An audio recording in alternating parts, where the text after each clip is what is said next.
カプチーノからカプチーノに乗り継いだその理由は1代目の時からもう本当に続婚でして、はい、この天面に残っている3つ目の真ん中のティーバー、これでタルガトップになりました。ほぼ地面みたいな、それを楽しむ。なるほどね。車となってます。はい、そういう車でやらせてもらってましたけど、1台乗る人って本当にそういう人が多くて、1台だけで終わるっていう人の方が少ないんじゃないかと思ってしまうぐらい。そんな感じなんですね。はい。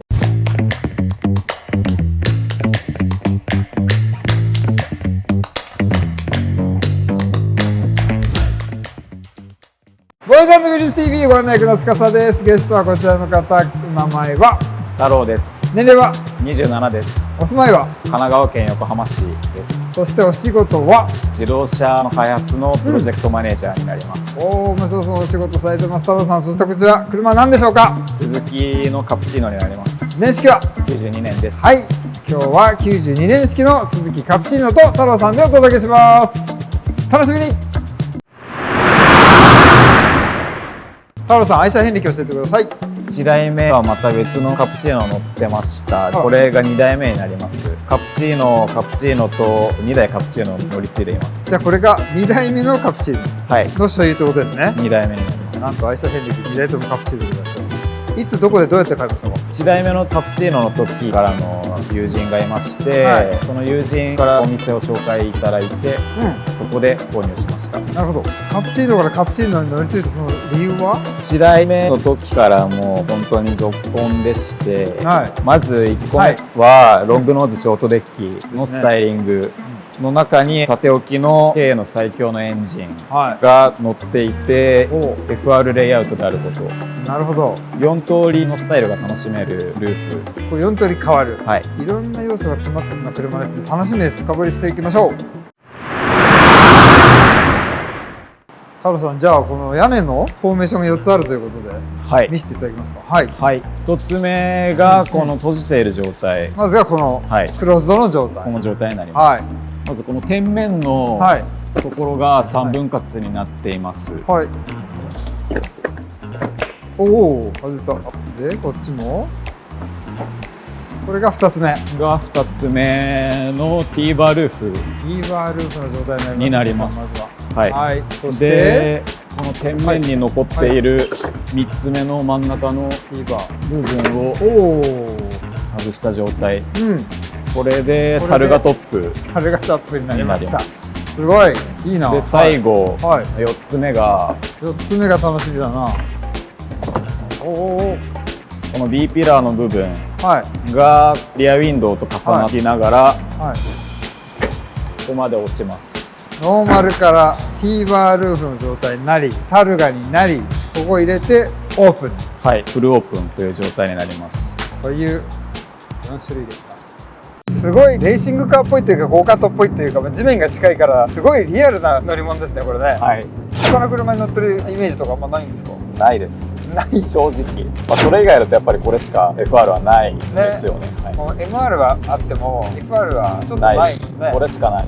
そうですよね。はい、ということで改めて乗り込みまして初めて乗りますカプチーノでしょうね。なかなかないですね。なかなか見かける機会もちょっと減ってきましたよね。はい、全然見れないですね。僕も知ってる人乗ってる方もいないし、当然ボーイズ&ビリーズの世代でも初めてのカプチーノですごいレーシングカーっぽいというかゴーカートっぽいというか地面が近いからすごいリアルな乗り物ですね、これね。はい。ほぼ地面みたいな。それを楽しむ。なるほどね。そういう車でやらせてもらってました感じですよね。本当に僕も久しぶりにこう間近で初めて見たかもしれない。ジロジロ。そうですね。こんなにノーズ長かったっけみたいな。で着座点も結構後ろじゃないですか。アイポイントは僕だったらその自分自身が地面でしゃがみ込んだ時と同じ目線の高さになります。本当に全く同じ高さになります。そうですか。人がしゃがんだ時の目線と全く同じ。じゃあもうと言って遜色ないです。はい。ご覧になってる皆さん一回しゃがんでみてください。それが今の車の高さです。はい。だって SUV だったらね、立っても足りない時とかもありますもんね。はい。それから考えるとしゃがんだアイポイントが車のアイポイントってなかなかないですよね。ないです。このギュッとした感じ、これめっちゃ良くないですか？はい、僕大好きなんですけど、この膝も当たってるし、そこまで狭くないですよね、上は。意外と上もあるし、足元も狭くないんで、でもこのね包まれた感がたまらんすわ。僕は個人的にはこのタイト感大好きです。すごく大きいサイドシールとセンタートンネル、ドイツセンタートンネル、そっか FR だからね、はい、はいはいはいにこうスポッとはまる感じが。いやいいっすよね。であとこの距離ですね。あ、なるほどね。なるほど。全然疲れないんですよ。近いんで、ここに肘置けるんで。はいはい。これがちょっと走りスピリットに火をつけるわけですね。はい。遠出とかはちなみに片道3、400キロぐらいまでですね。それ以上はちょっと未体験の領域です。でも300キロ、400キロ、まあまあね、遠出、はい。どうですか、遠出してみて、このフィーリングといいますか。ね、まあ、時たまやっぱり腰痛くなり始めちゃう時はありますね。なるほど。純正シートだとずれてきちゃうので、ちゃんとぴったりつけないと腰痛めちゃう。これは純正シート。はい。で、これ2代目の。はい。1代目が忘れられず。そうですね。どういうところ気に入ったんですか？乗る前から好きな節はあったんですけど、優勝の頃にゲームとか。ああ、なるほどね。もう1台目はこれしかないと。いくつか候補はあったんですけど、面倒というか維持費かかったりとか、そういうのもなんか怖いしな。初めての車っていうのもあって、なるほど、何もわからない中乗るわけですから。なるほど。乗らない時間の方が長くなってもちょっとしょうもないというか。そうですね。やっぱ乗りたいんで。そりゃそうですよ。ピアノ少年だったんですよね。大学も音楽大学。そうでしたか。ピアノを専攻してました。そっちの道には進まなかったんですか？あまりにも言い訳になっちゃいますけど、音楽の世界も厳しい。厳しそうですよね。そうだったので、趣味の範疇で楽しくというか、まあ、そういう距離感が一番適切かなって思って。今大きな車の関係の仕事に疲れて。そうですね。はい。この車も2代目で。はい。1台目と2台目は大きく違うことがあるんですか？色ぐらいですかね。同じ前期なので、大差はないです。なるほど。フィーリングはやっぱ自分の中ではちょっと違う。味付けは変えてるので、1台目の時と今の乗ってる2台目の都では。なるほど。1台目の時は車高低くしたりとかしてなかったので。あ、そうなんですね。はい、このじゃあ2台目になってこの車高をいじったりとかいろいろオイル変えたりとか、まあ他にもいろいろやってらっしゃるかもしれないですけど、なんでそういうふうにしようと思ったんですか？乗ってた期間の中でそういうカスタムの世界を知って、憧れるかっこいいカプチーノの先輩とか、なるほど、仲間もいたので、1台目に乗ることでいろいろ見たり、そうですね、お友達が増えたり、刺激が多くて、2台目はもうすんなりこうなっちゃったと。そうですね。なるほど。ちなみにどういうところを今カスタムされてますでしょうか？車庫調入れて、バネとか吊るしのまま、あとアームが変わってますね。フロントのアッパーアームが車外に変わってます。リアのアッパーも短縮のものになってます。他には外装、バンパーとリアの羽、スポイラーをつけてます。あれも違いますもんね。後ろのスポイラーは前のカプチーノからもぎ取ったものになります。太郎さんの初代から一緒でした。なるほど。このハンドルもこのファッションバーって言われるこれも1台目のものから引き継いでもぎ取ってきたものです。今後はこの車どうしていきたいとかあります？この個体長く乗るための維持ができればいいなと思ってます。もしこの子が何かあったとしても次も乗りたいと思っちゃってるぐらい好きですね。あんまり考えたくはないですけど、ないとは言えないので、できれば乗りたいですよね。他の車に乗ってるイメージとかあんまないんですか？ないです。ない正直言い切りましたね。いろんな車の友達いるんですけど、そういうの見るたびは本当いいねとは言いつつも、いろんな車本当に見てかっこいいなとは思うんですけど、まだまだやり残していることがあるかなって。めちゃくちゃダイレクト感が、それが本当にいいんですよね。楽しそうですよね、運転してて。嫌にならないですね。人によるんでしょうけど。なるほど。っていうのは期間的に長いもそうですし、中長距離乗れます。必須なのはまあエアコンですよね。どの車にも言えると思いますけど、エアコンはないと本当にしんどいです。エアコン涼しいの出てますよ。ちゃんと曇りも取ってくれますね。修理といえばエアコンのリビルドのコンプレッサーは入れました。今思い出しましたけど、直接的なその走行へのあれではないので。そうですよね。候の問題は全くなしで。そうですね。2台連続で乗るってなかなかね、たまにいらっしゃいますけど、いろいろ乗りたい車も結構、ね、車お好きだろうからと思うんですけど、2台乗ろうと思ったって結構ねすごくないですか？カプチーノ乗る人って本当にそういう人が多くて、1台だけで終わるっていう人の方が少ないんじゃないかと思ってしまうぐらい。そんな感じなんですね。はい。なんかそれ逆にちょっと羨ましいかも。だって2台乗りたいぐらいめでてしまっちゃってるってことですよね。そうですね。故障とかってどうなんですか？結構ね、もう20年も軽く経ってますけど、ちょうど20年か。30年以上経ってます。33年。33年か。そんな経ってますか、この車。どうですか、コンディション的には。本当に壊れないです。一度も止まったことないですよ、その1台目の時も。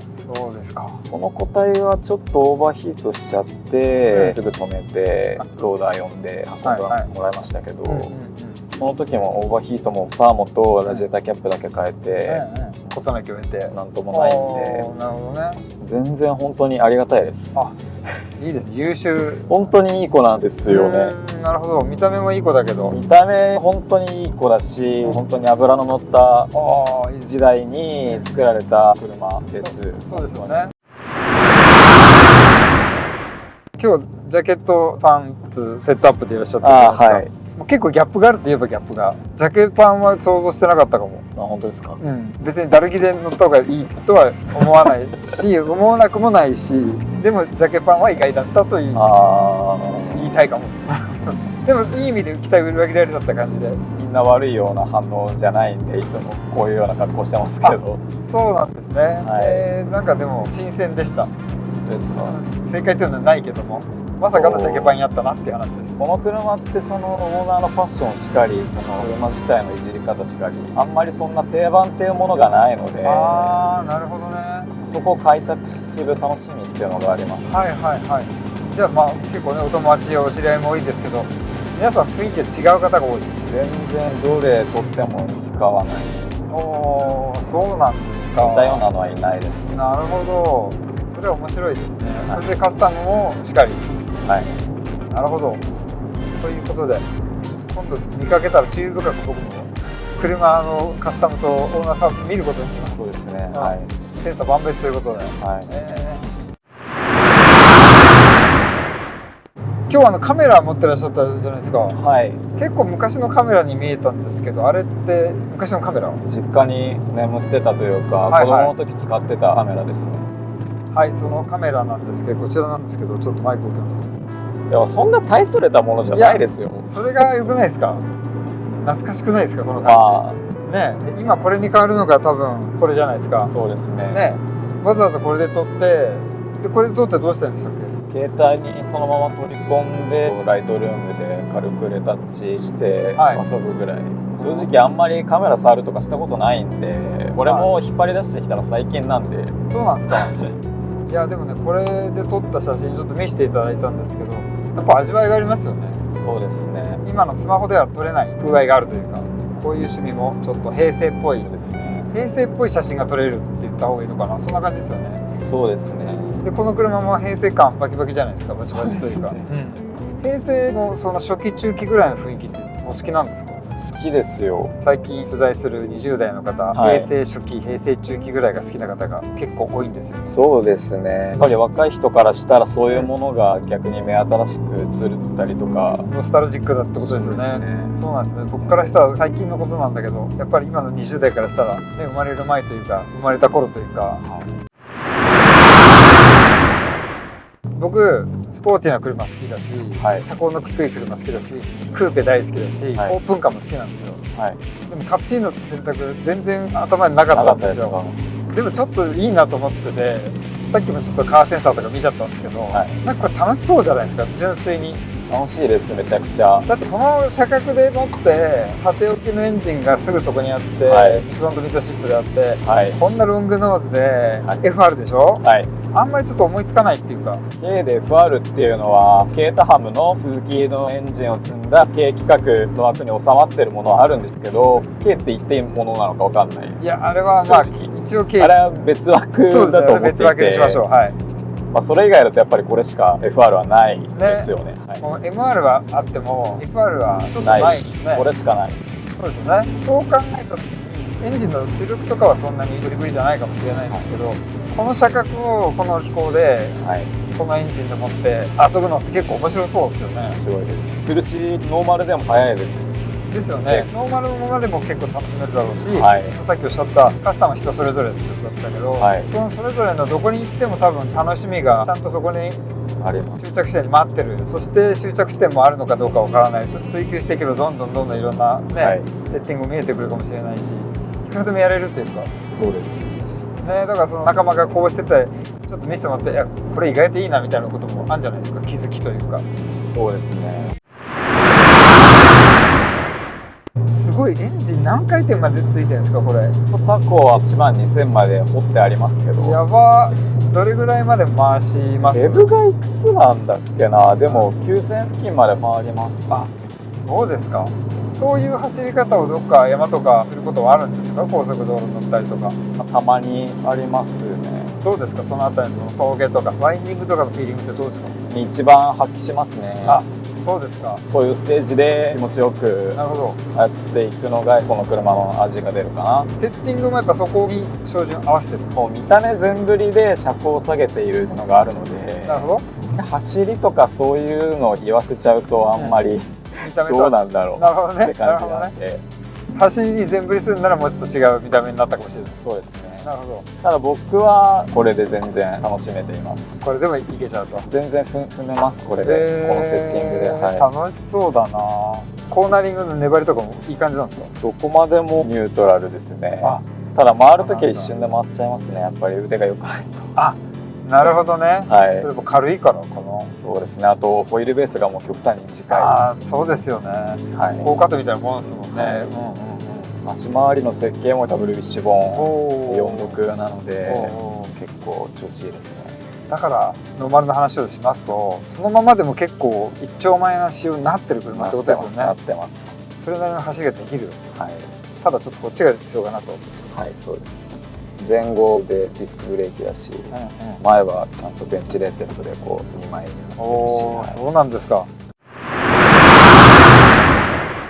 じゃあこれ小さいけれども内容的には普通のスポーツカーとほぼ変わらない。本当にそうですね。失礼いたしました。私はもう完全にここ存在を忘れてたわけじゃないんだけども、ちっちゃい車も好きだし、なんかないかなってずっと思ってはいるんですけど、ちょっとね心が揺れ動いてるというか、これは選択なんちゃうのっていうね。遊び車って言っちゃったらあれですけど、そうですね。遊べますよね。遊べます。楽しいですよね。街中で一人で60キロマックスでもカートごっこできちゃうみたいな。本当にそうですね。本当にそういう車なかなかないじゃないですか。こうやって回さなくても本当に気持ちいいので。ああ、なるほどね。今なんて2300回転ぐらいでね。それでも楽しめるってすごいし。全然トルクもモリモリにあるので。トルクあるんですね、これ。軽の中ではもう本当に最強のエンジンなので。なるほど。すごいチューンアップでも耐えうる鉄ブロックの強いエンジンなので。オーバースペックで回すとこないじゃんっていう車に乗るよりも踏み切れて使い切れる車。腕良くないとこれでも使い切れないっていう人はもういっぱいいると思います。そうですか。ノーマルだったらいけますけど、振り回したら制御できない人たくさんいると思います。ちょっと僕は一旦ノーマルでいろいろ乗ってみたいなと思っちゃいました。なんか羨ましい。これで豊かになれるのは。そうですね。この小さい中にいろんなことが凝縮された楽しい車でございました。ありがとうございました。最後に太郎さん、100点満点中何点でしょうか？僕としては100点って言いたいんですけど、車としては90点とします。っていうのは残りの足りない10点の部分を楽しむというか、なるほどね。周りのオーナー、僕自身が補うというか、なるほど。それを楽しむ。